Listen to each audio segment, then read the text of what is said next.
bak gözlerim, sözlerimi diyecek. Yuxuma gel bir defa, yuxumda menden sana şikayet eyleyecek. Gece yatmadığımı şirin hatirelerle, hayala daldığımı, seni her gün her gece yadıma saldığımı.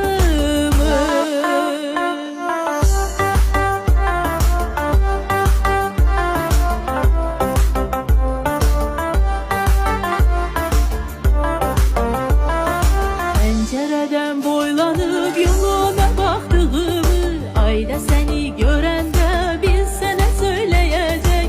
Ay şahitlik edecek, ulduzlarında sayın sayıp bitirebilsem, sevgimiz de bitecek. Sayıp bitirebilsem, sevgimiz de bitecek. Koy bu sevgi bitmesin karanlık dünyamızda, kalbimizle doyursun kavuşmaya sevgi tek. Yüreğde bu sevgini her bir kesten gizletsin, gizli gizli yaşayan, darıkanda ağlayan.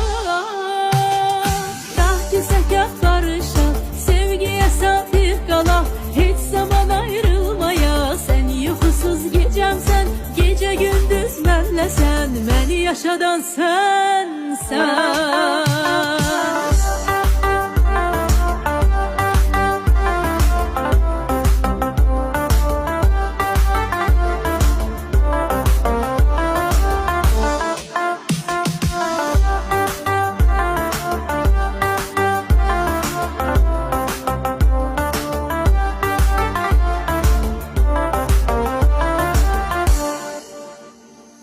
Sen sarıl kollarıma, elim tokunsun senin o kumral saçlarına, gözüm gözüne baksın, alovuyla yandırsın. İki seven gün gelsin, birbirine kavuşsun. Sen yuxusuz gecem sen, gece gündüz benle sen, beni yaşadan sen, sen.